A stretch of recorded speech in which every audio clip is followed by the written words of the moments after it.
Aquí comienza un nuevo espacio para el debate y las ideas. Encuentro Ser Euskadi, Reglamento General de Protección de Datos Europeo, hacia una nueva cultura de privacidad. Con ustedes, Eva Domaica. Medios de comunicación. Si puedo dejarle el protagonismo a la Egunon guztioi eta eskerrik asko ekitaldi honetara etortzeagatik gosaria gurekin partekatzeko. Zuekin guztiekin, Cadena Serren izenean ongietorria emateko, Begoña Marañón, Euskadiko Cadena Serreko zuzendaria.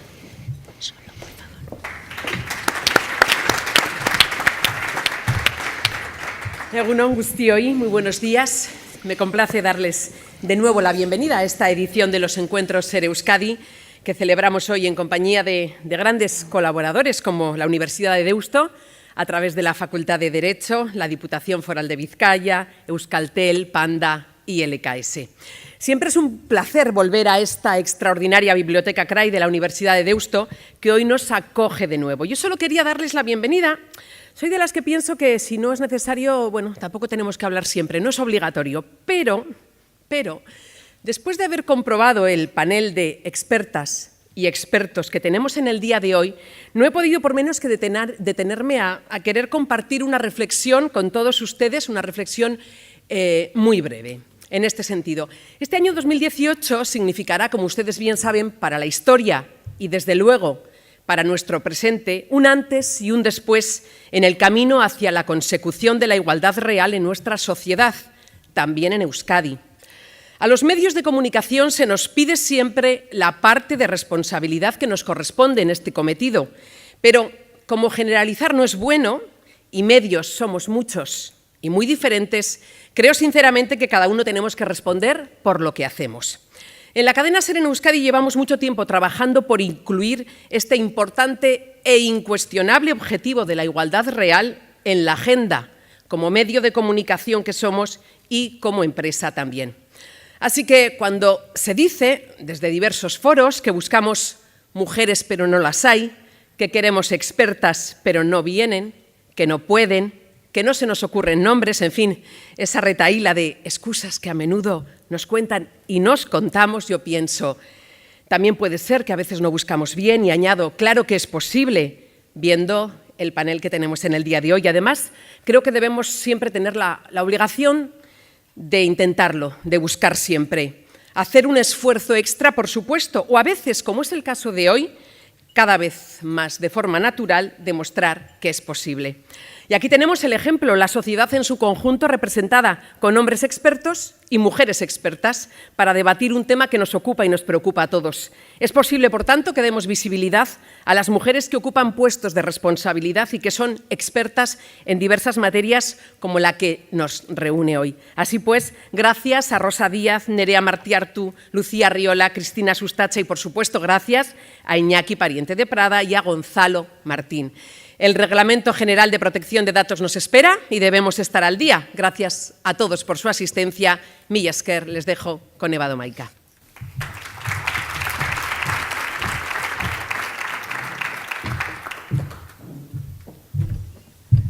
Estos días me preguntaba yo cómo trasladar a un oyente normal la importancia del nuevo Reglamento General de Protección de Datos Europeo. A ustedes que están aquí no, porque se supone que si están aquí es porque les concierne, porque les interesa. Pero estamos retransmitiendo estos encuentros vía streaming a los oyentes de la cadena Ser, a agentes de todo tipo y toda condición. Y de repente me llega un aviso de Twitter, que ha llegado a 330 millones de usuarios en todo el mundo, para que cambie la contraseña porque han tenido un fallo en la seguridad.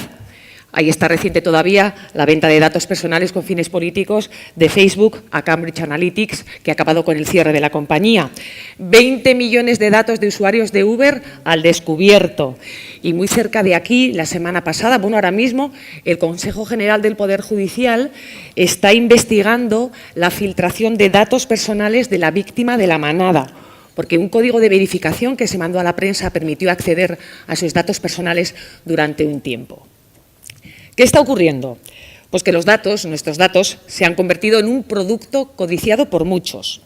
El recurso más valioso del mundo ya no es el petróleo, son los datos.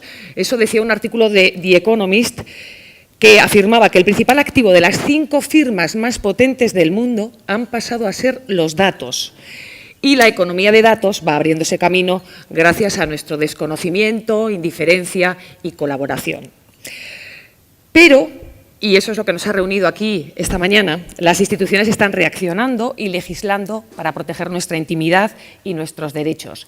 En 15 días exactamente, el 25 de mayo, será de obligado cumplimiento el nuevo Reglamento General de Protección de Datos Europeo, que eleva considerablemente los estándares de protección. Empresas, instituciones, ciudadanos, hemos tenido 2 años para adaptarnos, pero como lo dejamos todo para última hora, porque está en nuestro ADN, en la cadena SER nos ha parecido de gran utilidad organizar estos encuentros para testar cómo estamos y resolver dudas. Y para empezar, como un vistazo general a los cambios que nos vienen, vamos a escuchar a Iñaki Pariente de Prada. Iñaki es abogado, es licenciado en Derecho por la Universidad del País Vasco, máster de estudios especializados en Derecho Comunitario por la Facultad de Derecho de la Robert Schuman de Estrasburgo, ha sido director de la Agencia Vasca de Protección de Datos y director de régimen jurídico del Gobierno vasco.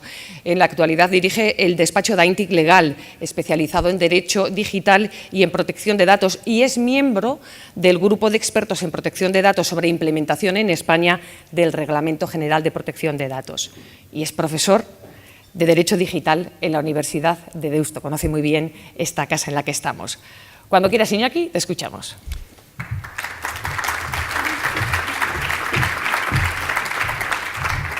Pues esto de que me aplaudáis antes de empezar no sé, es un poco arriesgado, ¿eh? No sé si cumpliré las expectativas. Soy profesor del posgrado de Derecho Digital junto con otros asistentes a esta sesión. Y bueno, estamos muy contentos del resultado de este primer año, ¿no? Bueno, efectivamente estamos con el reglamento. Quiero agradecer a la universidad y a la cadena SER la oportunidad de hablar de este tema. Ya os aviso que en el tiempo que tenemos poco podremos decir. Voy a intentar hacer una aproximación un poco sencilla y un poco práctica, sobre todo lo más práctica posible, al reglamento en poco tiempo. A mis alumnos de la facultad, entre los que hay unos cuantos en la sala, alumnos y exalumnos, ya saben que durante 4 meses estamos dando vueltas a este tema en el grado de Derecho con TIC y 4 meses condensarlos en 20 minutos o 25 va a ser un desafío, ¿no? Bueno, hace 2 años, prácticamente hace 2 años, el 4 de mayo de 2016, el Boletín Oficial de la Unión Europea publicaba el reglamento. El reglamento venía de un itinerario ya de 4 años de negociación.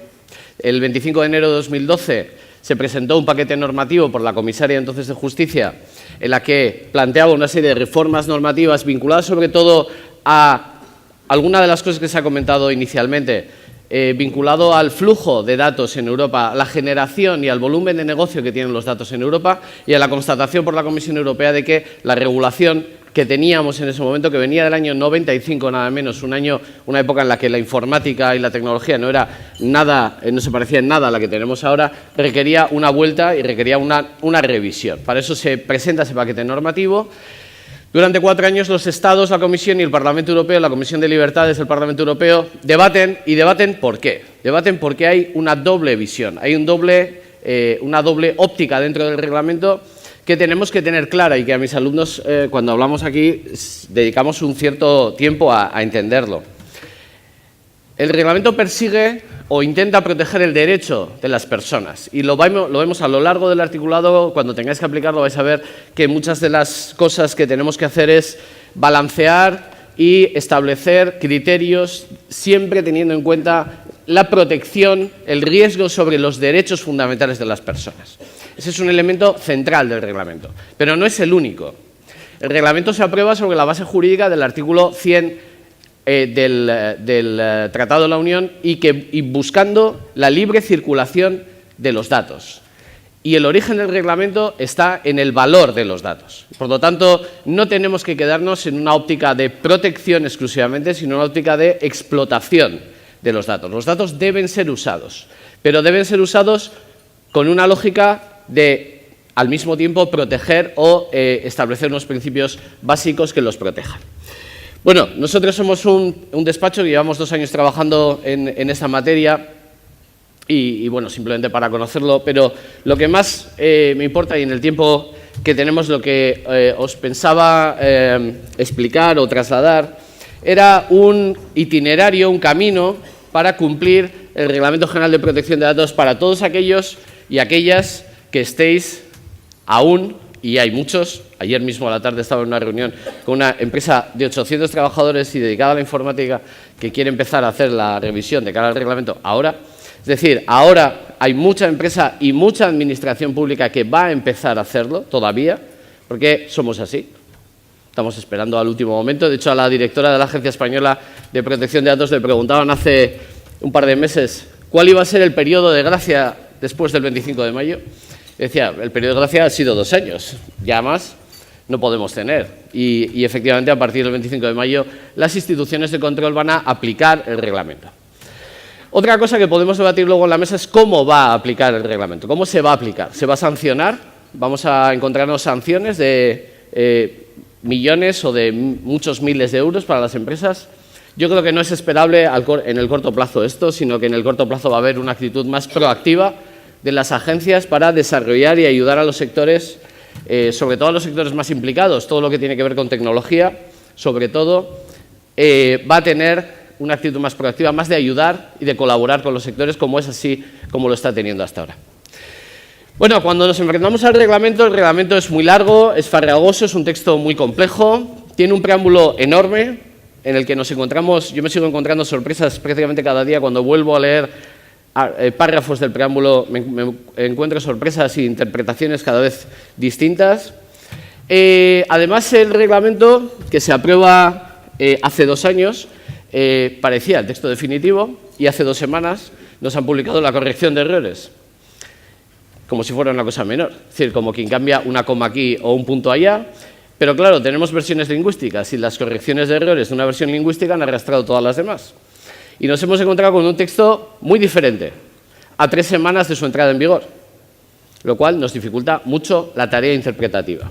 Además, tenemos desde el año pasado un proyecto de ley orgánica de protección de datos, una nueva ley orgánica que se entrará en vigor una vez aprobada a lo largo de este año. Tiene 380 o 400 enmiendas que se tienen que debatir una por una en el Congreso y ahí veremos lo que pasa.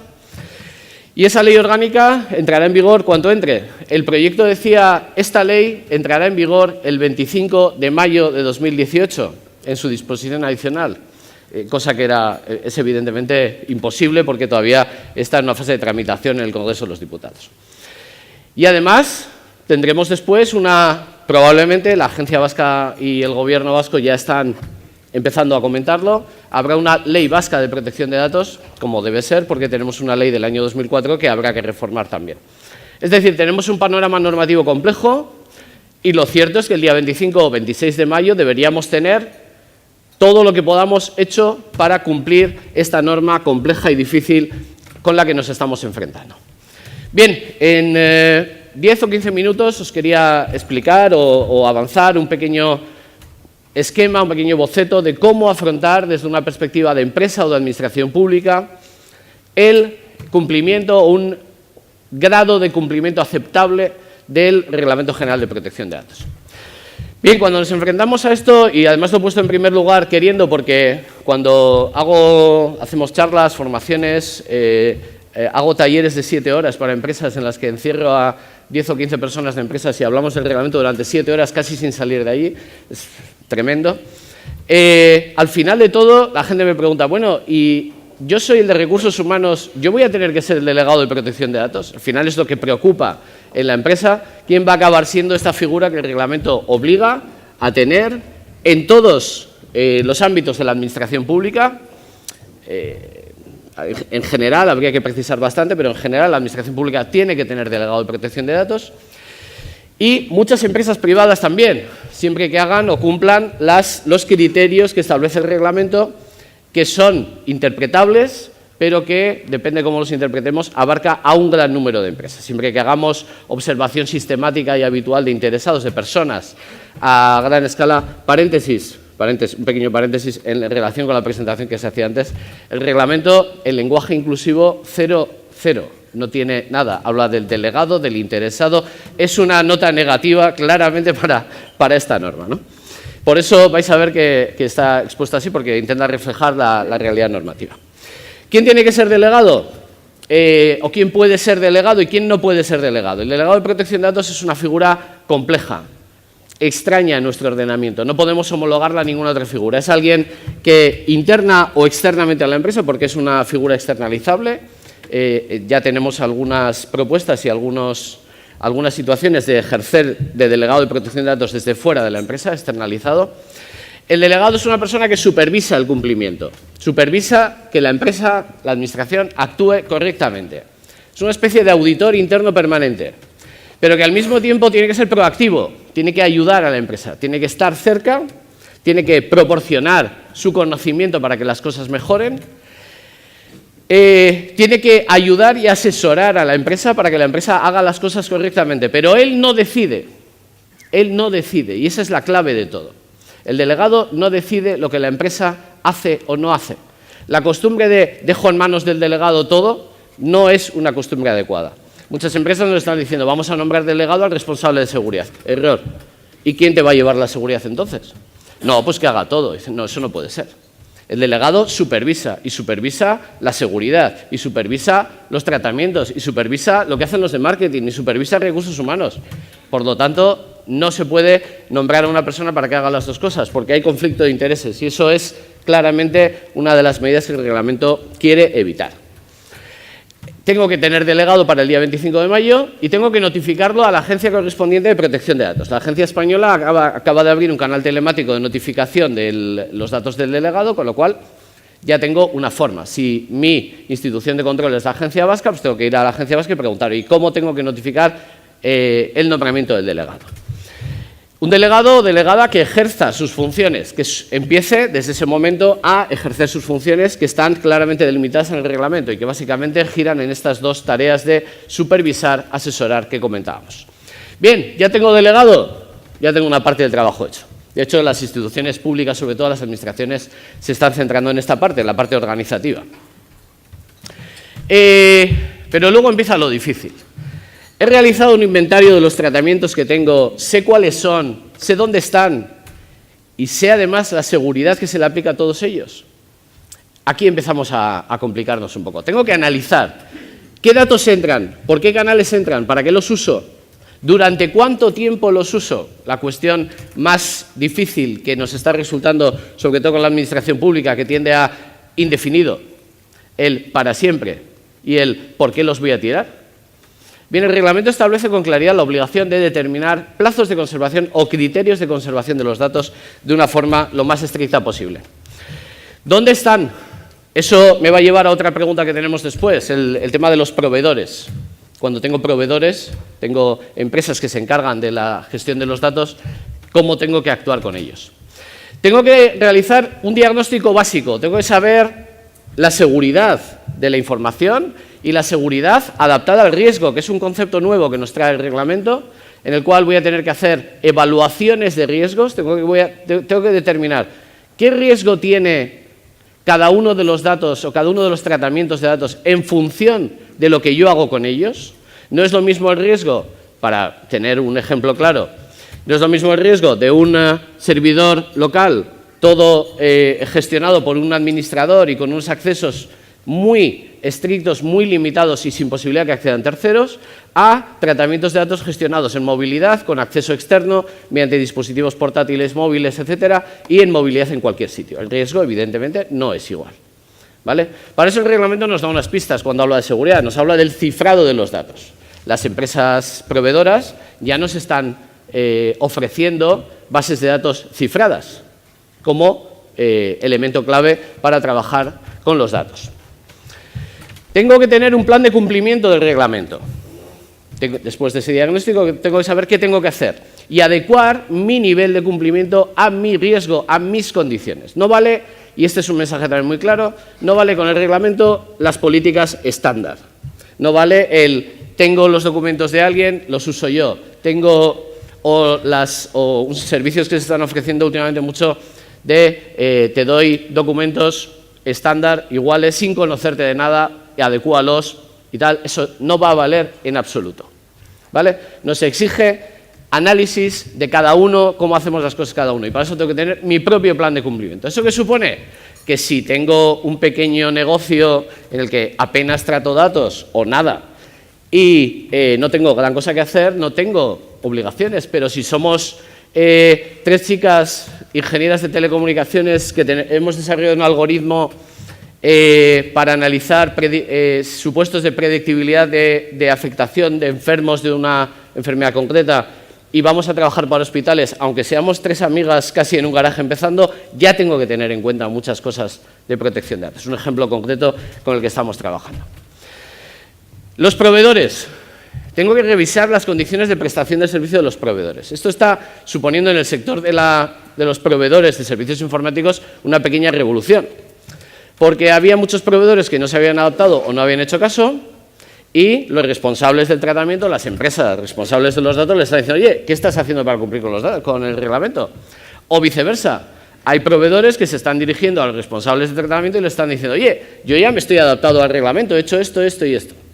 Bien, está generando una serie de reacciones en cadena en las cuales hay todo tipo de empresas, responsables, proveedores, que nos están preguntando, oye, ¿qué tengo que hacer?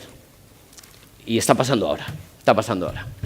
Tengo que determinar en la relación con los proveedores quién hace realmente el servicio, dónde está el prestador del servicio. No es extraño, de hecho es muy habitual, que nos encontremos cuando escarbamos un poco en una empresa y decimos, oye, ¿cómo gestionar los datos? Y mira, yo tengo el CRM de no sé quién, ¿y eso dónde está? ¿Dónde está alojado? Bueno, no sé, lo tienen ahí. Y escarbamos un poco y acaba saliendo un contrato con un proveedor de cloud que está en la India. Y dices, pues eso no se puede, en la India no puedes tener los datos de tus clientes. Tenemos que buscar otra solución y eso le va a suponer cambiar de proveedor, cambiar el contrato, un coste añadido, etcétera, etcétera, por un nivel de cumplimiento obligatorio de este tipo de cuestiones. No siempre va a ser así, de hecho los proveedores los grandes proveedores llevan tiempo adaptándose a estas cuestiones y ya nos llevan años diciendo Google, Amazon, etcétera, oye, mis servidores están en Europa, las garantías de seguridad están adaptadas, etcétera, y en muchos casos no tendré problemas, pero tengo que verificarlo. Tengo que tener una documentación actualizada, permanentemente actualizada, sobre el nivel de cumplimiento del reglamento. En esto el reglamento es muy estricto. No me vale con que venga un inspector y me diga, oye, ¿cómo tienes esto de los datos tú y tal? Y diga, mira, te voy a llamar al informático y te lo cuenta. Y digo, sí, bueno, me va a contar lo que quiera, pero lo que necesito es documentación. Y la documentación tengo que mantenerla actualizada. El martes estaba en un evento, hablando de un evento con informáticos, empresas de seguridad, y están presentando soluciones de monitorización permanente de cara al reglamento. Permanente es cada segundo. Digo, bueno, tampoco es eso, ¿no? Tampoco es eso. Podemos establecer planes de supervisión periódicos en el que analizamos el funcionamiento de sistemas de información, de recogida de datos a través de distintos medios. Podemos analizarlo periódicamente, no tiene por qué ser una monitorización al segundo. Pero sí que tenemos que tener, depende de lo que tengamos, un sistema y además documentarlo. Tenemos las conclusiones de lo que hacemos, tenemos que tenerlas claras y documentadas. Se supone escribir, una cosa que a la gente le gusta bastante poco, pero que supone que tengo que tener documentos de lo que he hecho, ¿vale? Para poder acreditarlo. La clave para mí de todo, o la piedra angular del reglamento, es el tratamiento de los datos, el título de licitud para el tratamiento de los datos. ¿Esto qué es? ¿Esto qué es?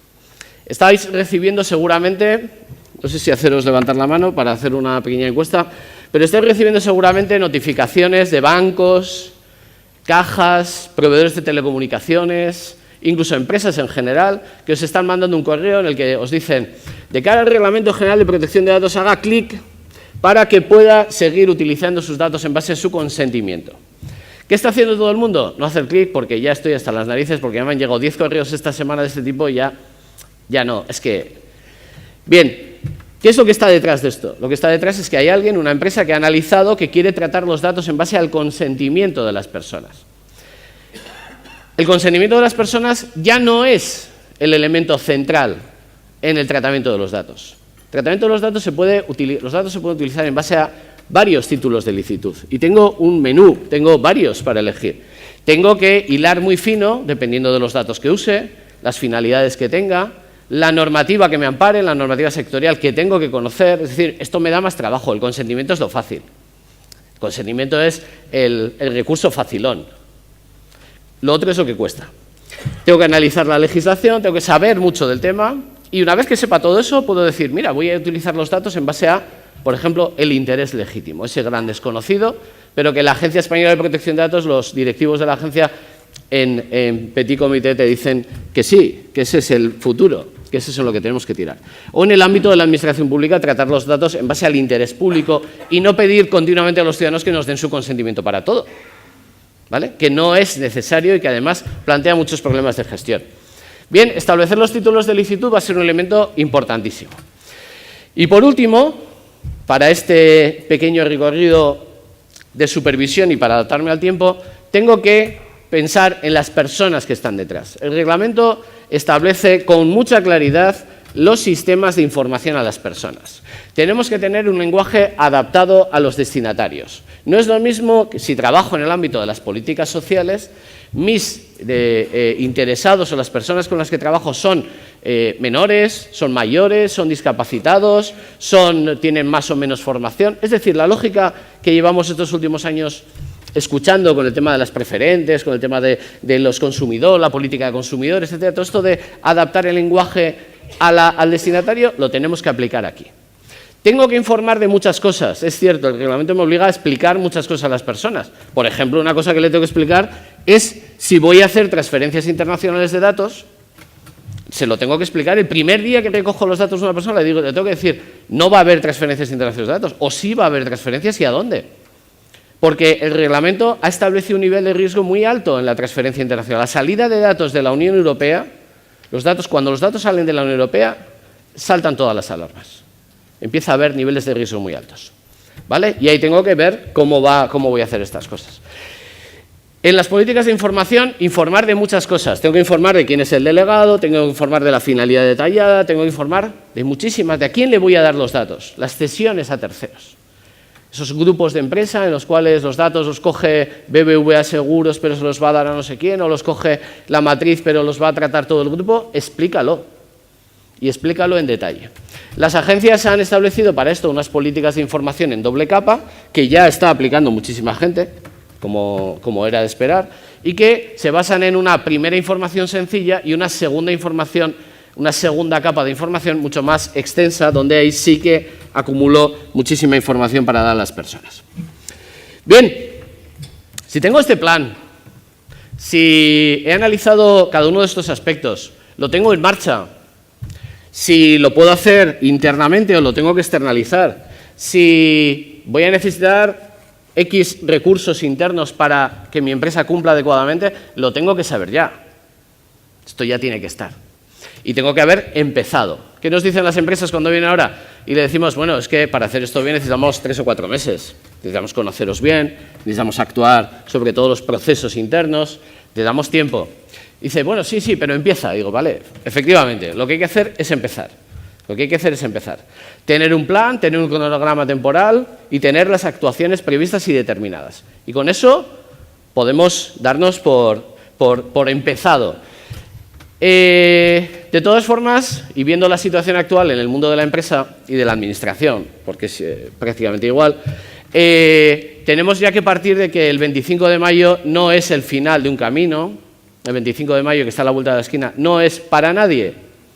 Para nadie. Quizás para algún gran banco, alguna gran empresa, quizás sí, tenga todo hecho ya, pero de la experiencia personal casi nadie tiene todo hecho ya. Y esto no es más que el principio del camino, porque el reglamento, una vez que tengamos todo esto hecho, nos va a obligar a volver a repensarlo todo. Porque las empresas son dinámicas. Esto no empieza y acaba. Una empresa hoy está haciendo estas cosas y mañana está haciendo otras distintas. Hoy estamos con una empresa que nos dice no hacemos perfiles de clientes a través de la página web de venta online y al día siguiente cambia el director de marketing, viene uno nuevo, una nueva y dice sí, queremos perfilar a los clientes, es esencial en la empresa. Hay un cambio radical en las políticas, en el uso de los datos y esto pasa habitualmente en la empresa. Por eso tenemos que ser adaptativos y tenemos que estar en continuo análisis. Porque si no, vamos a perder el tiempo. Si asumimos esto como un esfuerzo titánico durante 3 o 4 meses y no hacemos ninguna continuidad, es tirar el tiempo, tirar el esfuerzo, porque no va a servir de nada. Esto es el principio de un camino que en mayor o menor intensidad, y eso sí, adaptado a la empresa, al tratamiento y a lo que somos y a lo que podemos gastar, ojo, que también es muy importante, sobre todo en materia de seguridad, el reglamento establece los costes como un elemento esencial a la hora de valorar qué aplicaciones o qué seguridad voy a implementar. Si hago eso, puedo tener un éxito mayor o menor, pero por lo menos no voy a estar en una situación de incumplimiento total. El grado de cumplimiento y el nivel de riesgo asumible para la empresa lo tiene que determinar cada empresa, porque eso es imprescindible. Hay que gobernar todo esto, hay que hacer una reflexión de gobierno de todo este sistema que nos da el reglamento y lo tenemos que afrontar, además, cuanto antes. Bien, no sé si me he pasado algún minutillo. Espero no haberles dado demasiada información en demasiado poco tiempo y a su disposición para la mesa y para cualquier otro momento cuando quiera. Gracias.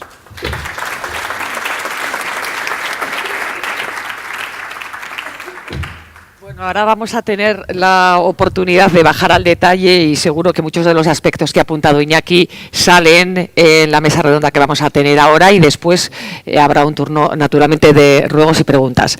Una de las novedades más importantes, como no ha podido bajar al detalle Iñaki de las novedades, es la obligación de notificar las violaciones de seguridad de los datos en 72 horas a la Autoridad de Control de Protección y a los usuarios afectados. Se habla mucho de las sanciones, seguro que de las sanciones han oído ustedes hablar porque son tremendas, son hasta de 20 millones de euros, pero esta otra novedad va a tener un coste importante en imagen, en reputación para las empresas e instituciones afectadas. Así que una línea de protección de datos y de cumplimiento del reglamento puede ser, en primer lugar, establecer medidas de seguridad técnicas o ciberseguridad a aplicar sobre los datos. Le voy a llamar, en primer lugar, para hablar de estos temas, a Rosa Díaz, directora general de Panda Security para Iberia. Por favor, al escenario, Rosa. Rosa es licenciada en Ciencias Exactas por la Universidad Autónoma de Madrid. Tiene una sólida experiencia en el sector TIC y pertenece al grupo Somos Mujeres Tech, para visibilizar a las mujeres líderes en este sector, algo de lo que ha hablado antes Begoña Marañón, y va a disfrutar, si el tema le gusta, va a disfrutar mucho de la mesa redonda que vamos a tener a continuación. ¿Qué tal, Rosa? Buenos días. Pues nada, buenos días, pues bien. ¿Somos Gracias. conscientes, usuarios, empresas, administraciones, del riesgo real de ataque de informático, de fuga de datos? ¿O pensamos, sobre todo las pymes, esto no me va a pasar a mí, soy muy poco importante, ¿quién me va a atacar? Iba a decir eso mismo que has dicho tú. A ver, yo creo que todos los que estéis aquí, ¿no?, conoceréis el ataque de WannaCry, por ejemplo. Quizás si no hubiera ocurrido ese ataque, pues muchos de los asistentes no tendrían tanta conciencia de lo que significa estar protegidos y del mundo digital en el que vivimos. Pero bueno, tampoco es suficiente. Es decir, yo cuando ocurrió el ataque lo que hablábamos era, oye, esto es como descorchar una botella de champán.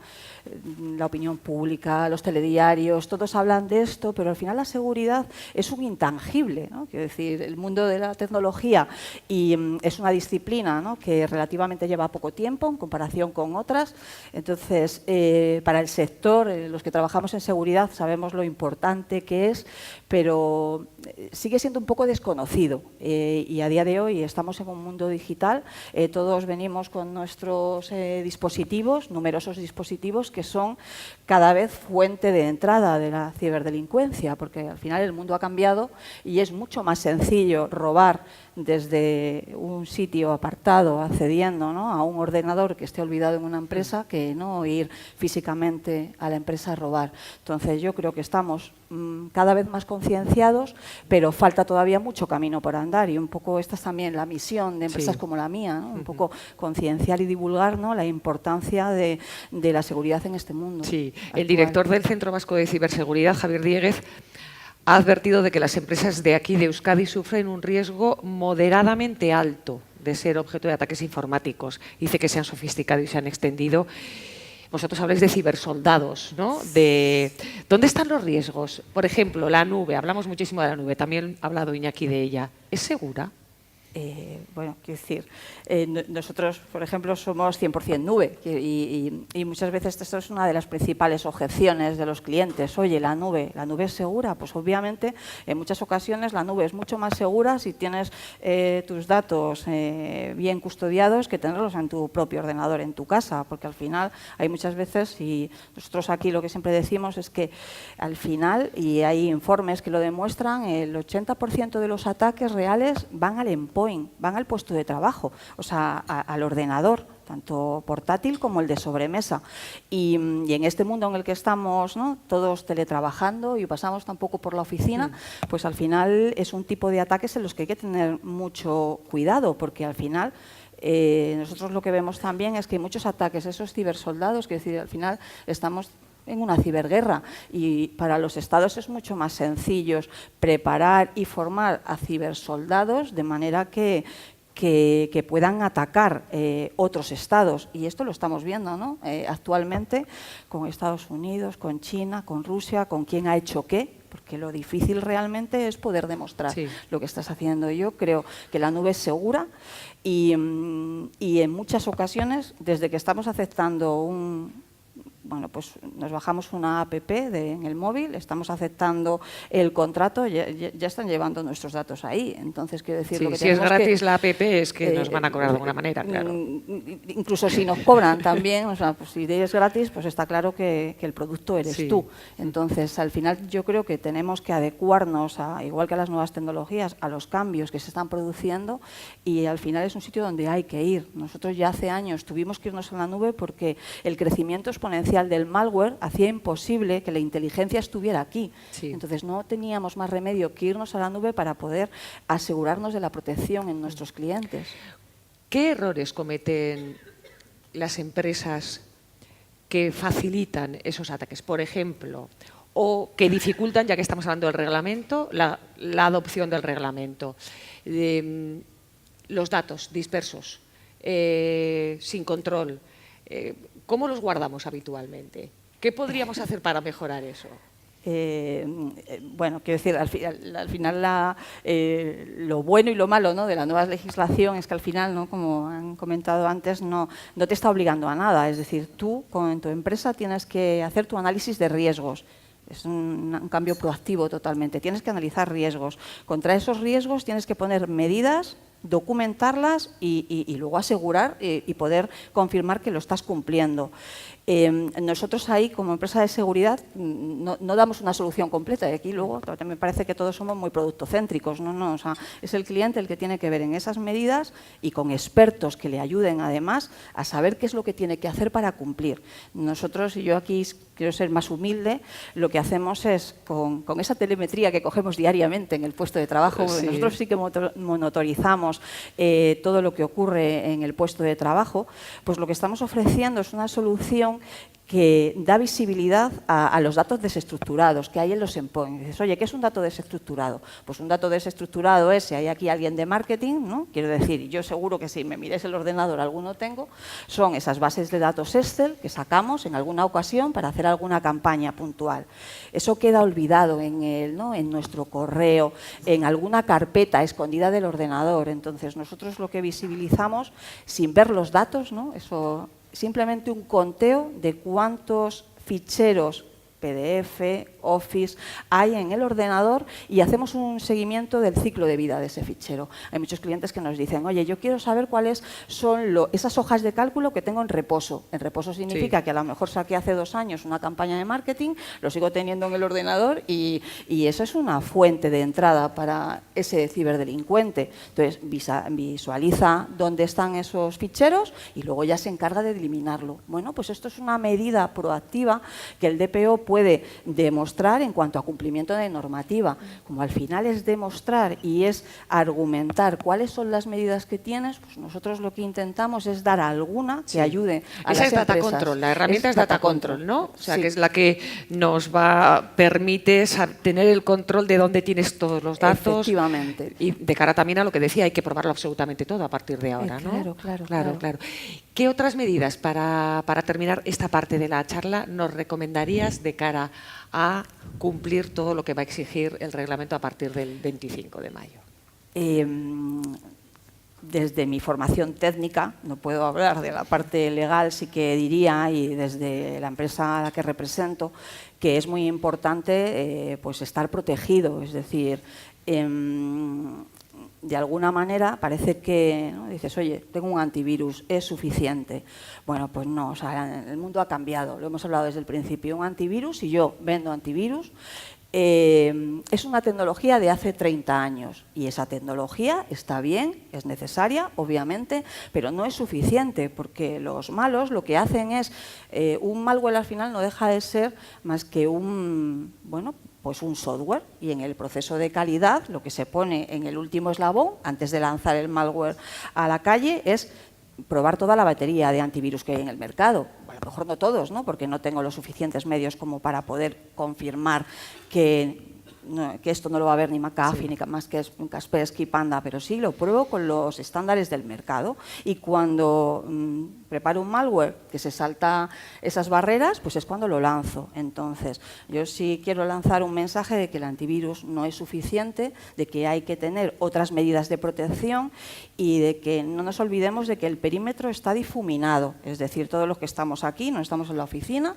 y eso significa que con mis dispositivos móviles puedo tener algún ataque. Entonces, pensemos en qué medidas proactivas ponemos en cuanto a la ciberseguridad. Si alguien después del desayuno quiere preguntarme, encantado de Luego habrá poder turno de contestar. ruedas de ruegos y preguntas. Quédate aquí, Rosa, porque además vas a ver a muchas mujeres tech sentadas Sí, aquí sí, con nosotros. me ha sorprendido gratamente. Por ejemplo, Nerea Martiartu, directora general de Buen Gobierno y Transparencia de la Diputación Foral de Vizcaya. Al escenario, Nerea. Nerea Martiartu es licenciada en Derecho, es diplomada en especialidad económica por Deusto, máster in Business Administration MBA. En julio de 2015 entra en la Diputación Foral de Vizcaya, donde está al frente de la Dirección General de Buen Gobierno y Transparencia, con el objetivo en el que está trabajando de una administración moderna, innovadora y transparente en la gestión. Y de estas cosas vamos a hablar. ¿Qué tal, Nerea? Buenos días. Muy bien, buenos días. Un 54% de los vascos, Sociómetro 2016, opina que las instituciones tienen muchos datos sobre nosotros. ¿Qué datos y de qué tipo tiene la Diputación Foral de Vizcaya? Bien. Sí, Esto va a dar para largo. Esto da para, suponemos. Evidentemente, el tipo de datos que tiene cualquier administración sobre la ciudadanía pues depende de su ámbito competencial. La Diputación, que a veces es una gran desconocida en cuanto al tipo de negocios, pongo entre comillas, ¿no?, el tipo de actividades que desarrollamos, pues va desde la más conocida, que es Hacienda, que además tiene un régimen jurídico especial en cuanto a los datos que recaba, cómo los trata, el tipo de protección también en cuanto a la cesión, garantías, ¿no?, para la ciudadanía en cuanto a la cesión que se puede hacer de esos datos, con lo cual, pues bueno, pues en el caso de la Diputación gestionamos datos de Hacienda, por ejemplo.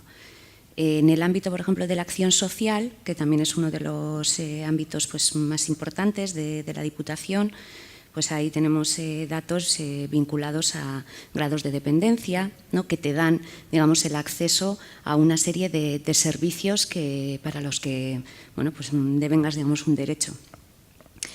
Tema de menores, sí, evidentemente, también. Eso llevando a la acción social no me voy a meter en detalle, ¿no? Pero bueno, luego, por ejemplo, pues no sé, pues gestionamos bibliotecas forales, y si eres usuario de biblioteca foral, ¿no?, que ya son pues otro nivel, ¿no?, de servicios y de criticidad de los datos que disponemos, pues también tenemos registros de quién accede a esa biblioteca y en qué momento, ¿no? Lo que quería indicar es que ustedes no se van a poner a trabajar el 25 de mayo en estas cuestiones, sino que evidentemente manejando todos estos datos y algunos muy sensibles, por ejemplo, cuando hablamos de asistencia social, ustedes tienen que llevar ya años trabajando en este ámbito. Pero ¿a qué más les va a obligar el reglamento? Evidentemente, o sea, la tranquilidad de la que partimos es que no es un ámbito nuevo, ¿no? Pues como todo punto de inflexión o modificación normativa, pues nos genera un punto de tensión y de responsabilidad, ¿no? Porque nos tenemos que adecuar y hacerlo bien, pero evidentemente, como comentabas, no es un ámbito nuevo para la Diputación. De hecho, tanto en el ámbito de la seguridad que para nosotros es un binomio indisoluble, ¿no? La seguridad y la protección de datos, pues llevamos ya con certificaciones y auditorías desde el año 2009. Con lo cual es un ámbito que para nosotros ha sido crucial, tanto desde el punto de vista de la seguridad de las infraestructuras, la seguridad de las comunicaciones, la seguridad del tratamiento de datos e incluso a veces hemos sido hasta sobreprudentes en ese sentido. Yo soy una gran defensora de la analítica de datos. O sea, yo tengo ese yin-yang con el que tengo que convivir todo el día. Y es verdad que muchas veces, digamos que esos silos de datos para evitar los cruces, pues se han acentuado en un afán de hiperprotección de los datos de carácter personal, ¿no? Han aprobado recientemente un código de conducta informático. ¿Qué significa? ¿Para qué lo han hecho?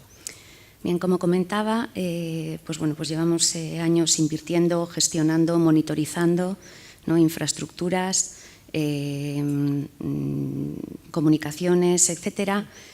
Lo que pasa es que yo creo que sí es importante y es tomar conciencia del rol que cada uno de nosotros, más allá de todas estas figuras, ¿no? De todos estos sistemas de información, de gestión, de monitorización, de la seguridad, el rol que cada uno de nosotros en nuestro puesto de trabajo y en el desempeño de nuestras tareas tenemos en preservar también esos datos, ¿no? Claro, en el proceso de digitalización, de trabajo en remoto, de disponibilidad de distintos tipos de dispositivos, en el desarrollo pues, de soluciones de IoT que también digamos, revolucionan, ¿no? Sí. La cantidad de datos con que recabamos, custodiamos y tratamos. La toma de conciencia de cada uno de nosotros en cuanto al rol que jugamos, ¿no? En un uso responsable de esos datos, preservando siempre, ¿no? Pues las garantías que esos datos pues, deben proveer a la ciudadanía, para nosotros es importante. Y por eso dar ese paso, ¿no? Para esa toma de conciencia cada uno desde su puesto de trabajo y desde su día a día, pues ha sido lo que nos ha llevado a aprobar ese código. Ese código. ¿Tienen ya delegado de protección de datos? Bueno, para el día 25 lo tienen que tener. Sí, pues a ver, hoy sí. No, pero el martes sí. Esto es primicia, así que voy a escarbar un poco. Bueno, el martes sí, salvo sí. Que el órgano de gobierno que lo tiene que aprobar diga que no, que espero que no sea así. Me refiero en qué perfil han pensado y va a haber una manera de ponerse en contacto con él, porque claro, como ciudadana yo afectada igual quiero ponerme en contacto con ese delegado. ¿Cómo lo van a hacer? Pues bueno, me alegro de decir que va a ser delegada. Delegada, qué bien. Así que en este caso también es verdad que no va a ser un puesto de designación nominativa, sino que va a ir asociado a un puesto, ¿no? Con lo cual en este caso pues bueno, es delegada, pero a través de los sistemas de provisión de puestos pues a futuro no puedo decir si será delegado o delegado, ¿no? Nosotros también ya teníamos una estructura organizativa de gestión de datos, por lo que comentaba, ¿no? Porque ya llevamos un tiempo preocupados y ocupados, ¿no? En esta tarea. Entonces, tenemos, digamos, una estructura a distintos niveles. Hay desde el Gabinete de Modernización, Buen Gobierno y Transparencia, tenemos una sección específica que realmente ejercía las funciones, aunque cuando la definimos el reglamento no estaba, no digo que en eso sí. Que fuéramos visionarios, pero al menos que teníamos cierta preocupación, ¿no? Entonces, las funciones, digamos, de esa sección son precisamente análogas a lo que es el delegado, la persona delegada de protección de datos. Entonces, lo que vamos es a formalizar una figura que ya de facto existía. Bueno, que existía desde hace 2 años y medio, 3, ¿no? Pero aparte, digamos, de lo que es la figura del delegado de protección de datos, yo creo que es importante, que antes además Iñaki lo apuntaba, no ceñirnos exclusivamente a esa figura, ¿no? sobre todo en instituciones grandes como la nuestra. Nosotros, por ejemplo, para cada uno de los departamentos le llamamos dinamizador en materia de protección de datos. Claro, es una figura que evidentemente no solo vamos a mantener, sino que es importante que se refuerce, ¿no? Porque no deja de ser el enlace con el delegado de protección de datos, que es quien está más pegado al terreno, al día a día de cómo se están tratando los datos, y que es quien puede, ¿no?, acompañar la implantación de las medidas controles que se vayan imponiendo. Y luego, aparte, tenemos un comité de seguridad y protección de datos interdepartamental, que ahí los encargados, ¿no?, de tratamiento, los responsables de tratamiento, pues participan de ese comité, y de esa manera pues bueno, pues terminamos, digamos, de triangular ese esquema, ¿no?, esa arquitectura organizativa. Bueno, si luego nos da tiempo en el turno de ruegos y preguntas, también lo de Bizkaiti, que va a ayudar a los ayuntamientos, también me gustaría que nos lo contaran, pero tenemos que pasar al sector privado. Hemos hablado, gracias Nerea, del sector público, y vamos con el sector privado. Primero, luego iremos con un caso concreto, pero vamos ahora con la mayoría de los casos, pequeñas, medianas empresas. Lucía Arriola, LKS Abogados, por favor, al escenario.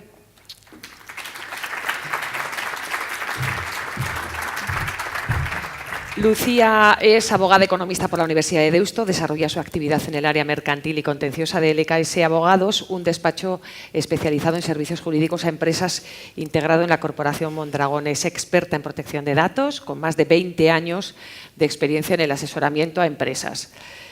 5 días contaba hace poco que el 60% de las empresas, de las pymes, no estaban preparadas para el salto que supone el 25 de mayo. ¿Comparte esa impresión?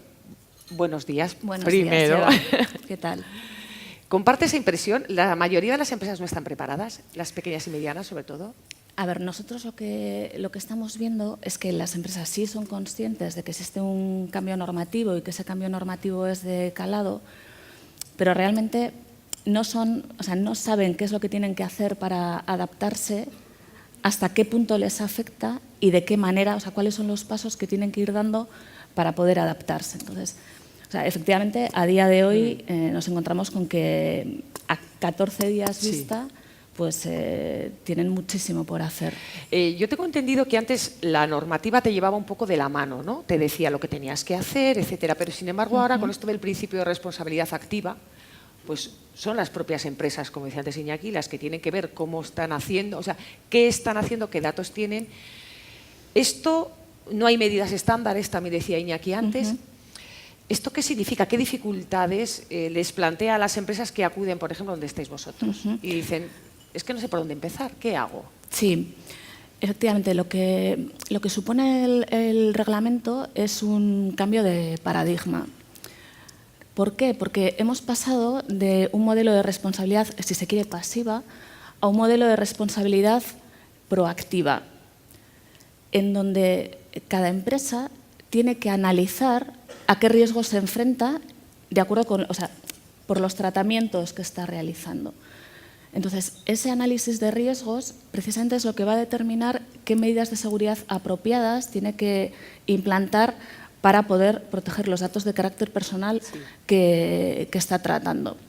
El principio de responsabilidad proactiva también supone la empresa no solo tiene que cumplir el reglamento, sino que además tiene que ser capaz de acreditar que lo está cumpliendo. Entonces, eso lo que lleva es a una necesidad de documentar todas las decisiones que la empresa va adoptando en materia de protección de datos. Por ejemplo, el análisis que tiene que realizar de si está obligado o no a tener la figura de delegado de protección de datos. O ese análisis que tiene que realizar a la hora de valorar si tiene obligación o no de realizar una evaluación de impacto. Bueno, pues ese tipo de análisis los tiene que documentar.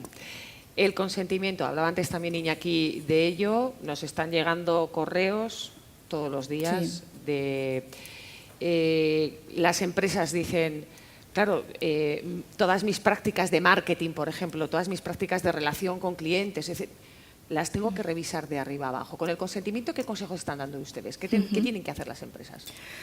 Bueno, a mí me parece que Iñaki ha apuntado una cuestión muy importante, y es que existen varias bases, existen distintas bases legitimadoras del tratamiento. El reglamento lo que dice es que el tratamiento tiene que cumplir el principio de licitud, el tratamiento tiene que ser lícito. Entonces, eso lo que te lleva es analizar cuál es la base que legitima que el tratamiento que tú estás haciendo es lícito, es conforme al reglamento. Entonces, el consentimiento es una de esas bases. El consentimiento tiene que ser libre, tiene que ser específico, es decir, para una serie de fines especificados, determinados, tiene que ser inequívoco, pero existen otras bases legitimadoras que hay que tener en cuenta. El tratamiento puede ser legítimo si es necesario para el cumplimiento o para la ejecución de un contrato. Pensemos en los contratos de trabajo, en los contratos laborales, en los contratos mercantiles. En muchas ocasiones el tratamiento lo vamos a poder apoyar en ese contrato. Otra base legitimadora es el cumplimiento de una obligación legal para la empresa. Por ejemplo, la Ley de Prevención de Riesgos Laborales, como decía Iñaki, hay que analizar en cada sector las normas que te van a habilitar para realizar un tratamiento específico. Y luego tenemos el interés legítimo que bueno, habría que manejar con cuidado. Entonces, efectivamente, hay que revisar si la base legitimadora que está utilizando la empresa es el consentimiento, hay que analizar los consentimientos del pasado, los que tenemos, si siguen siendo consentimientos legales, porque en caso contrario sería conveniente volver a recabarlos. Y hay que guardar prueba de ello. Efectivamente. Si no fuéramos capaces de encajarlo en otra base legitimadora. Una última duda. Delegados de protección de datos. No todas las empresas, las instituciones sí, pero no todas las empresas tienen que tener un delegado de protección de datos. ¿Quiénes sí? Y ¿esa figura debe ser interna? ¿Debe ser de la propia empresa o asesorías, como la vuestra, por ejemplo, pueden prestar ese servicio? Sí, es verdad que, claro, como la figura del delegado de protección de datos es nueva para nosotros, da la sensación de que todas las empresas tienen esa obligación de tener esa figura. Bueno, realmente no es así. O sea, lo que dice el reglamento es que esa figura es necesaria en 3 casos. En el caso de administraciones públicas, bueno, dice autoridades y organismos públicos, con lo cual eso está claro. Luego también se refiere al supuesto de tratamientos a gran escala de categorías especiales de datos, como pueden ser los datos de salud. Está claro que un hospital tendría que tener un delegado de protección de datos. Y luego nos encontramos con otro caso, es en aquellos casos en los que la actividad principal de la organización consista o requiera una observación sistemática y habitual de interesados a gran escala, ¿no? Bueno, pues pensemos en empresas que hacen estudios de publicidad basada en el comportamiento, en elaboración de perfiles, en seguimiento de ubicaciones, bueno, ese tipo de supuestos. Con lo cual, en principio, la mayoría de las empresas no se van a ver reflejadas en esa exigencia. Pero tenemos que tener en cuenta que también la legislación de los Estados miembros puede imponer esa obligación de nombrar un delegado de protección de datos. ¿Y todavía no hay legislación aquí? Aquí no hay, pero claro, al final estamos hablando de grupos de empresas que pueden tener filiales en distintos países. Por ejemplo, en Alemania es necesario disponer de un delegado de protección de datos cuando 10 personas en la empresa, al menos 10 personas están gestionando datos de carácter personal, porque allí sí es una figura que tiene muchísimo recorrido. Y efectivamente, respondiendo a tu pregunta, es una figura que se puede asumir internamente siempre y cuando la persona que está ejerciendo el cargo no tiene un conflicto de interés, por ejemplo, no es el gerente o no es el financiero, el de recursos humanos, pero el propio reglamento prevé la posibilidad de que se externalice el servicio por medio de un contrato de prestación de servicios. Perfecto. Gracias, Lucía. Cristina Sustacha, vamos con un caso concreto que es el caso de Euskaltel, una gran empresa. Vamos a ver ahora si tiene obligación o no de tener delegado de protección de datos.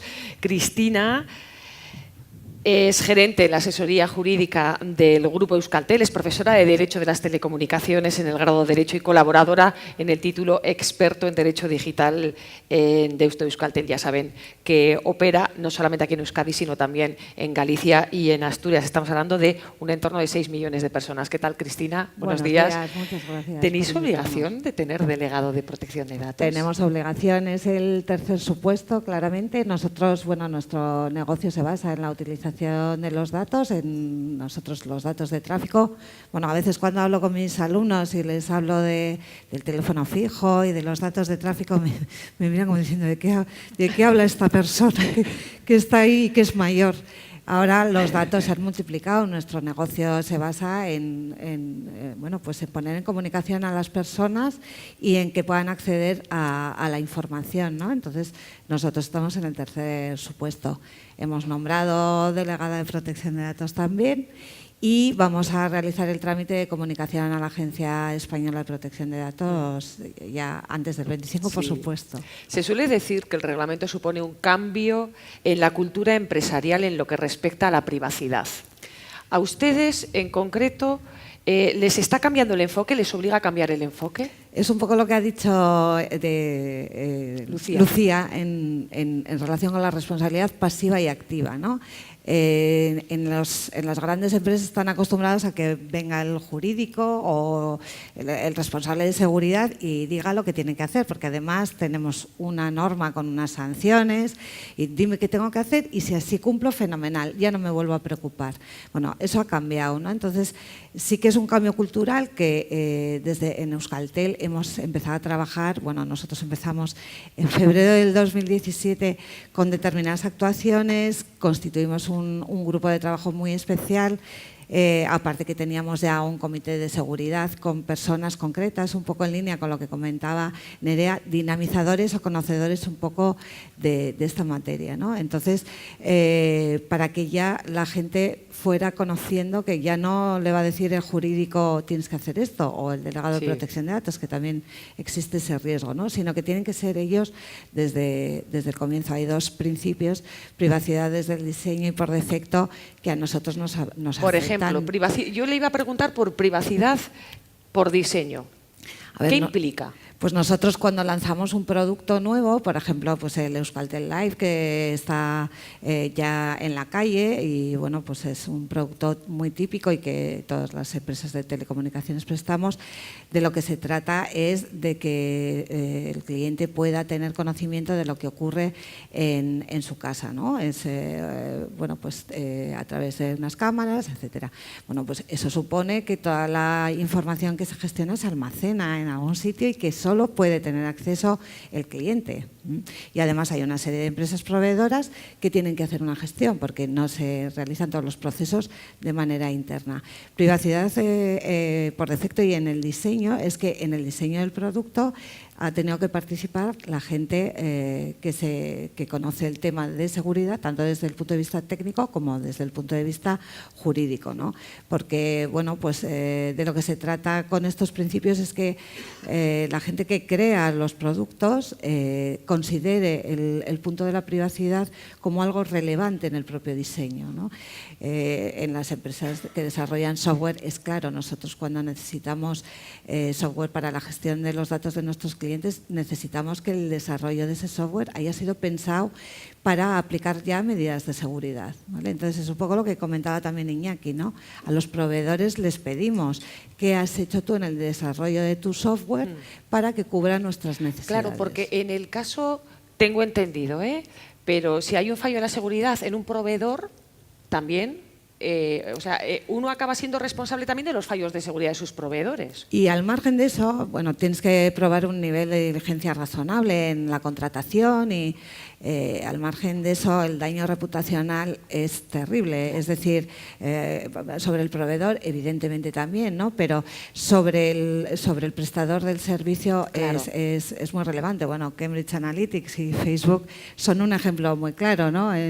Bueno, ¿quién ha hecho mal? Nadie lo sabe, pero desde luego todos resultan tocados. Sí, ¿no? Sí, a mí, cuando me enteré de que a las administraciones no se les multa, me dijeron, no se les multa, pero el daño reputacional es terrible. Claro, o sea, es decir, que no solamente hay que hablar de las multas, también de esa otra parte. ¿Y en transparencia a qué os obliga? Transparencia, informar a los clientes. Pero informar mucho. Sí, en eso además, bueno, no fue muy acertada la experiencia previa de la información sobre cookies, que todos conocéis, porque cuando se publicó por el paquete Telecom la obligación de informar sobre la implantación de dispositivos electrónicos, que son las cookies famosas, pues empezaron a salir estas informaciones en todas las páginas web. Ha sido una fórmula no muy acertada, ¿no? Y yo creo que ahora con la doble capa que se pretende implantar vamos a mejorar algo en la información, ¿no? Porque la gente al final acaba dando a aceptar y yo quiero seguir navegando. Entonces, bueno, ahora sí vamos a poner mucho énfasis, además lo vamos a hacer por todos los medios, es decir, el medio escrito, si el cliente lo requiere se le manda por correo postal, va a estar a disposición en las tiendas y es una información bastante extensa, ¿vale? Porque precisamente la obligación de información leal y transparente obliga a decir todo lo que haces con los datos, ¿no? En eso yo creo que tú hablabas de que a veces somos los propios usuarios los que colaboramos, ¿no? a la propia inseguridad de Me acaba de llegar a mí ahora mismo en WhatsApp lo mismo. Dele usted y no sabe muy bien qué hacer. Es que todo el mundo quiere darle a continuar, pero sí que creo que es relevante conocer lo que las empresas hacen con la información de uno. Y en principio, bueno, una empresa de telecomunicaciones, quizá la ventaja que tenemos es que siempre hemos sido muy observados en esta materia. Teníamos ya obligación de notificar brechas de seguridad desde el 2012, entonces para nosotros no resulta extraño, ¿no? Pero sí que es cierto que a veces incluso la gente de marketing te dice, es que los usuarios no quieren esto. Digo, hombre, tendrán que ser los usuarios, también es un cambio de cultura para los usuarios. Y es un reto apasionante y que queremos hacer ver a los clientes que eso es relevante para ellos y que les facilita mucho las cosas, yo creo. Pues gracias, Cristina. Quedaos aquí porque ahora voy a pedirle a Iñaki que suba de nuevo al escenario y creo que hay un micrófono inalámbrico preparado para que puedan hacer preguntas quienes quieran. Ya sé que al principio el primero es lo que más cuesta y luego al final nos quedamos sin tiempo. O sea que ellos si quieren hacer alguna pregunta les animaría a que la hicieran cuanto antes y de esa manera tenemos como unos 10 minutitos aproximadamente. Si no, pregunto yo, ¿eh? También hay otra, vale. Bueno, soy Idoia de la agencia Lines. Somos una agencia que lleva tanto marketing, programación y analítica. Entonces nos preocupa sobre todo el problema de las ha dicho Iñaki, puf. Nos preocupa el problema de las cookies que acabáis de comentar. Y, por ejemplo, hemos estado leyendo la normativa y hemos visto que la recogida no se puede hacer recogida personal de datos, que hasta ahora no hacíamos, pero nos preocupa el user ID, es decir, ese identificador personal que se hace cuando alguien se loguea en una web. Si, por ejemplo, a partir de ahora va a ser necesario hacer un aviso que se acepte de manera explícita o si se va a poder seguir haciendo como hasta ahora de si continúas navegando se da por aceptado, o si a partir de ahora, por ejemplo, no va a ser, habrá que controlarlo más, habrá que no se va a poder guardar en una cookie ese identificador, o no sé si... ¿Alguien se anima? Para mí es chino lo que ha dicho. Sé que es algo igual un poco yo me he estudiado el reglamento, pero hasta ahí no he llegado. Sí, esto es algo un poco más es un tema muy específico, pero sí que todo dispositivo de seguimiento del comportamiento de un usuario, lo que el usuario hace, la acumulación de información sobre el comportamiento del usuario, estando identificado y logueado el usuario, es claramente un seguimiento y una elaboración de un perfil. Si además le vas a identificar en las siguientes visitas que haga y vas a comparar y establecer patrones de comportamiento del usuario, es un seguimiento de usuario y eso exige un consentimiento. No tenemos claro, yo no sé si tendrás otra opinión, pero yo hoy a fecha de hoy no sé si con el consentimiento de las cookies, con la política de cookies bien explicada, o incluso adaptada a los sistemas de información doble capa valdría, o la agencia va a exigir algo más. También hay que tener en cuenta que estamos pendientes de la aprobación, que no lo hemos comentado, del reglamento e-privacy. El reglamento e-privacy estaba previsto que entrara en vigor a la vez que el reglamento general de protección de datos y tiene remisiones en cuanto al consentimiento. El reglamento e-privacy regula las cookies y va a derogar la ley de que no sale ahora, la LS6, perdón, la LS6. Va a derogar la LS6 y vamos a tener un nuevo marco jurídico normativo completo. Y va a caer ahora. Es decir, yo buscaría una solución de continuidad más o menos adaptada, esperaría el e-privacy y en función de eso vería, pero habría que analizarlo más en detalle. No sé si tienes alguna. Lucía, algo... A ver, claro, el consentimiento lo puedes conseguir con una declaración o con una clara acción afirmativa. No tengo tan claro que si continúas navegando en la página web eso se entienda que es una clara acción afirmativa. O sea, yo creo que tendríais que buscar algún paso en el que se pueda acreditar que el usuario ha dado algún clic y luego conservar ese clic. Claro, ese tema lo tenemos, efectivamente es el tema clave. Si seguir navegando es una clara acción afirmativa. Sí. Solo lo tendrá que aclarar la agencia. Aparentemente parece que sí, pero yo estoy más en el que sí que en el que no. Pero es un tema de cierta expectativa a futuro. ¿Más preguntas? Después ahí al fondo también. Una pregunta así que para vosotros será muy básica, pero para los que no sabemos, ¿qué es lo de la doble capa? A ver, Cristina. Ya, yo es que estoy muy contaminada y además como se acerca el 25 estamos muy metidos en este tema y perdemos un poco el norte, la verdad. La doble capa es que, sobre todo en el entorno de Internet, que lo permite más fácil que en el papel, aunque en el papel también es posible la doble capa, hay una primera capa informativa de una información básica y obligatoria, que es identificar al responsable, la finalidad del tratamiento, el destinatario principal en su caso, si es muy relevante, y luego se remite a una segunda capa, es decir, a través de un clic en el caso de Internet, que te permite obtener una información mucho más detallada. Nos tenemos que hacer idea de que, bueno, así en volumen, en hojas de papel, la información puede llegar a ocupar 2 folios, porque es información sobre todo el tratamiento que haces. En el caso de Euskaltel me estoy hablando, si hay tratamientos con menos finalidades, no. Entonces, la segunda capa se trata de dar la información más detallada sobre ese tratamiento. En la primera, el usuario ya tiene que ser capaz de hacerse una idea de cuál es la finalidad principal y, por tanto, puede ya optar por abandonar el alta en su caso o una navegación determinada. Se trata de dar una primera información muy básica y la opción a la información más extendida y obligatoria. Bueno, de hecho, o sea, a día de hoy tenemos un ejemplo de información a doble capa, que son las pegatinas que vemos cuando hay una cámara grabando. La información, o sea, la primera información básica es la que te dice que te están grabando y la información adicional es la que puedes recabar yendo a la empresa para que te informe en detalle de, bueno, cuáles son tus derechos y demás. Ahí, Eva, igual. Sí, desde el punto de vista práctico, lo que estamos viendo con las cláusulas informativas es que muchas veces la información que te tiene que dar el ciudadano en este caso es tan breve que el equilibrio entre lo que le estás pidiendo para seguir con el procedimiento y la cláusula que le vas a colocar es tan desproporcionado que para nosotros decimos que no sabes si estás informando o si realmente terminas de desinformar. ¿No? Porque es una dinámica que yo no la veo sostenible, ¿no? Entonces ahí sí que le estamos dedicando mucho tiempo y muchos debates a...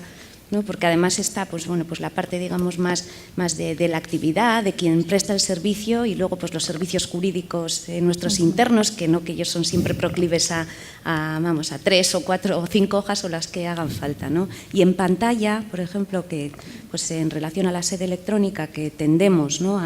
a canalizar los procedimientos a ese canal, pues se hace incluso muchísimo más pesado, ¿no? Entonces es verdad que el sistema de doble capa pues bueno, pues nos da un poquito más de flexibilidad. Sí, una evolución, simplemente por dejarlo, es una evolución a futuro. A futuro evolucionamos hacia los logos de información. Es decir, es una previsión que ya tiene el reglamento, que es estandarizar logos. Ahora, igual que sabemos cuando entramos en Zara que el cartel dice que está grabando porque vemos un cartel amarillo, pues sabremos cuando nos recojan los datos para un registro online en la página X, que un logo indica que van a custodiar los datos de forma segura, por ejemplo, o que la finalidad es tratamiento comercial y tendremos logos. Eso va a ir a futuro y las agencias lo van a ir construyendo. Entonces, a futuro se simplificará todo esto. Sí. Estamos entendiendo los datos, por lo que estáis comentando, como algo que está alojado en un servidor en algún sitio y sobre todo para las empresas e instituciones que tienen que comunicarse con sus clientes o personas administradas a través del correo habitual, ¿qué va a pasar con esos datos que llegan a nuestro buzón escritos, que tienen muchísima más información que algo que pueda estar alojado en cualquier sitio, con la seguridad que pueden tener nuestros buzones, que es ninguna? ¿Quién responde? Si quieres empiezo. Sí, Nerea. Pues, a ver, a mí me alegra que me hagas esa pregunta, porque en los foros a los que me suelen invitar es algo que me suele gustar apuntar, ¿no? Que estamos, digamos, en este proceso de digitalización muy preocupados por los datos digitales, que en muchos casos son los más seguros, ¿no? Porque le prestamos también, digamos, un mimo especial a todo lo que es la securización, encriptación y otra serie de herramientas en ese entorno, ¿no? Y sin embargo seguimos viviendo en un mundo físico en muchos casos. Y esa parte física, pues también hay que velar por ella. En cuanto a los buzones, yo, hablando de nuestro caso concretamente, las notificaciones que llevan datos personales pues van certificadas, que ya tienes otro tipo de garantías.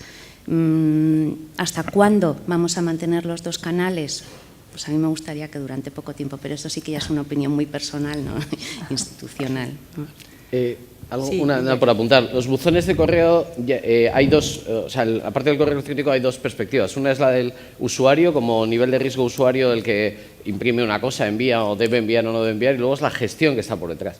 La gestión que está por detrás, las empresas ya no están gestionando el buzón de correo internamente, sino que lo tienen en manos de un proveedor. Sea un Office 365 en la nube para Windows o sea un proveedor local, como tiene la Diputación, el buzón de correo está externalizado. Entonces, tenemos varios problemas sumados. Tenemos el comportamiento del usuario, que al final ese es un tema al que no hemos tratado, pero que es muy importante. Una cosa es lo que haga la empresa y otra es cómo educa y forma y sensibiliza al personal, porque aquí os vais a ir todos y todas con un mensaje muy claro. Y cuando habéis venido una o dos personas de una empresa, hay dos personas formadas en un entorno en el que igual sois 200. ¿Cómo trasladar ese mensaje de sensibilización a todo el mundo? A nosotros, por ejemplo, nos está pidiendo mucha gente formación online para poder educar a todo el personal y meterle una formación y sensibilizarla, porque si no es imposible. Porque el nivel de riesgo está en el usuario muchas veces, se ha comentado antes cuando decías, el nivel de riesgo está en lo que el usuario hace. Entonces, securizar todo lo que está por detrás es un problema de la organización, pero al final en el día a día enviar un correo a quien no debes o abrir un correo que no debías abrir es un problema tuyo. Y si no sabes actuar, la organización tiene un problema, hay un agujero enorme. Egunon, soy José Ángel Romo de Astiel Disarea, que es la red de organizaciones de infancia, adolescencia y juventud. Entonces, mi duda es sobre el tercer sector social. Realmente las entidades de tiempo libre educativo, por ejemplo, que organizamos campamentos todos los veranos, movemos bases de datos de menores muy importantes. Hasta el momento hemos comunicado que manejamos esas bases de datos a las agencias de protección de datos, pero tampoco sabemos qué hay que hacer a partir de ahora con el nuevo reglamento. ¿Por dónde podríamos empezar? A ver, ¿quién se anima? Bueno, es que yo creo que la transparencia, la diapositiva que ha explicado Iñaki, es la foto de por dónde podríais empezar, porque además, por lo que comentas, estáis tratando datos de carácter personal de menores, con todo lo que eso implica.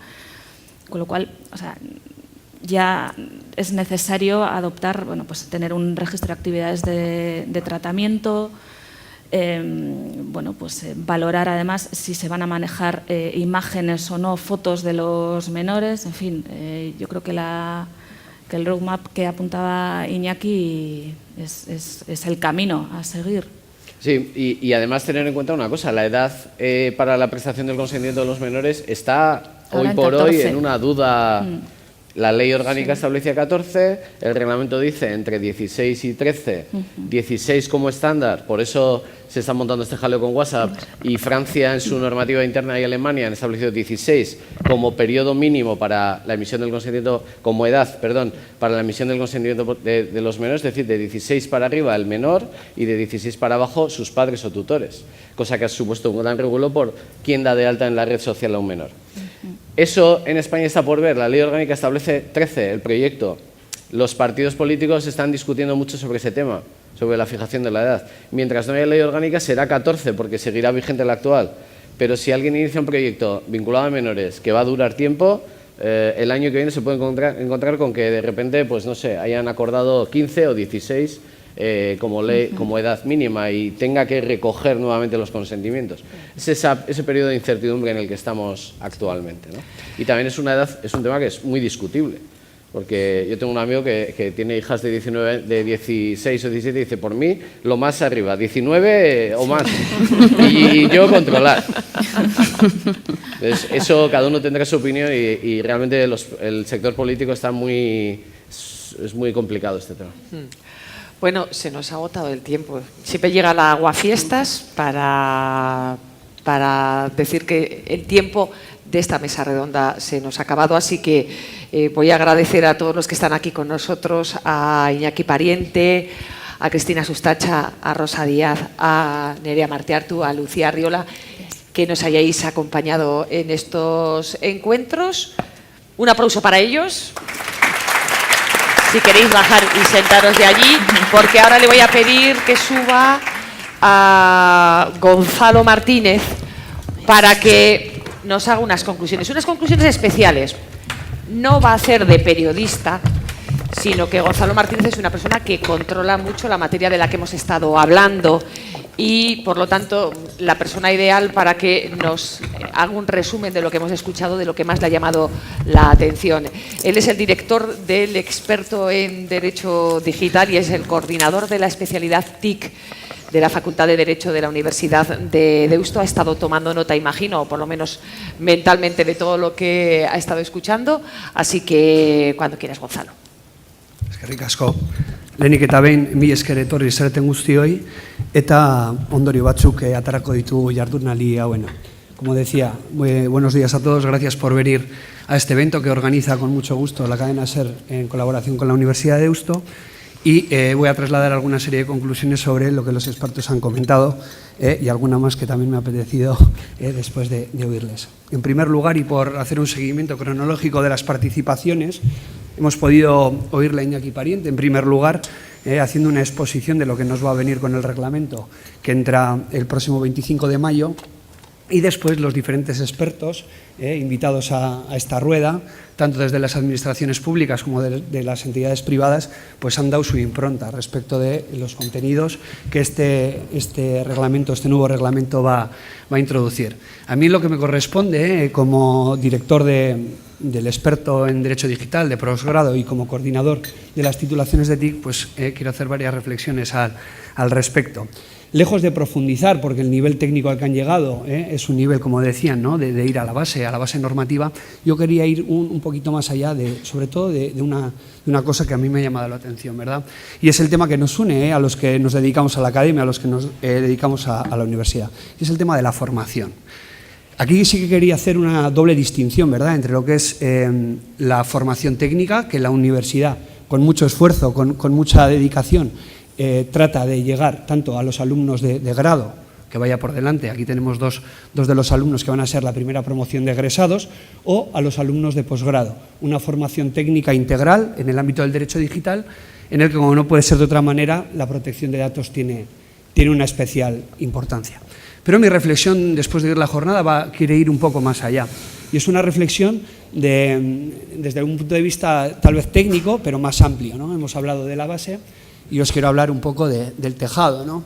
Yo me dedico al derecho constitucional, cuando la decana me solicitó este encargo de dirigir el máster y demás, pues la impronta constitucional parece que muchas veces está muy alejada de todo esto. Y nada más lejos de la realidad. Cuando hablo de esa formación, hoy hemos tenido una oportunidad de escuchar atentamente en una hora mucha perspectiva técnica, mucho concepto técnico que viene de la mano de la protección de datos.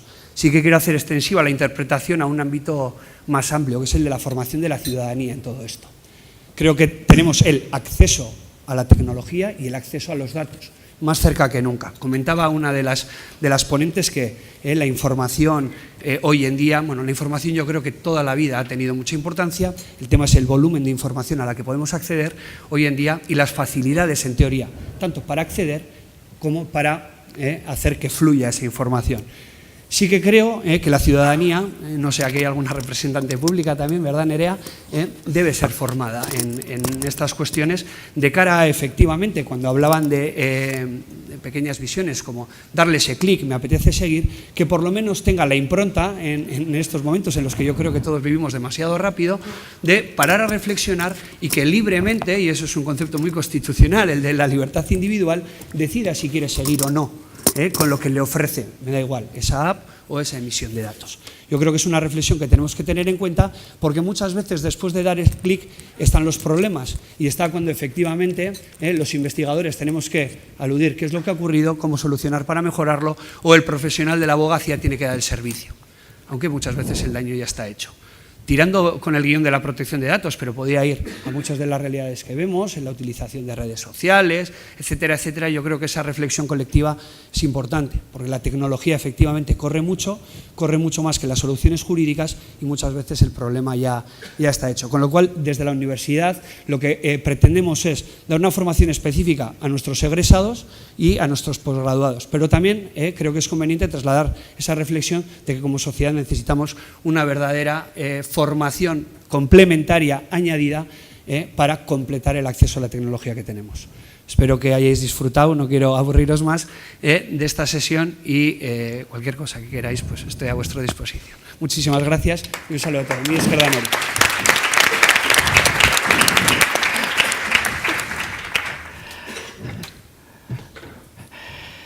Decía Iñaki que el periodo de gracia han sido 2 años, pero también que el 25 de mayo no es el final del camino, sino el principio, y que a partir de aquí hay que repensarlo todo.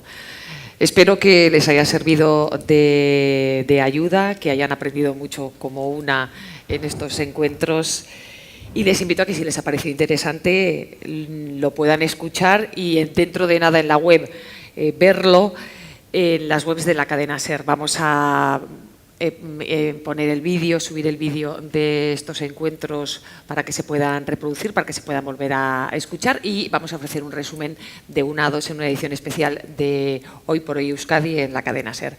Mila esker gurekin egoteagatik gaur hemen gozaltzeko eta mila esker. Venga, agur, hurrengora arte.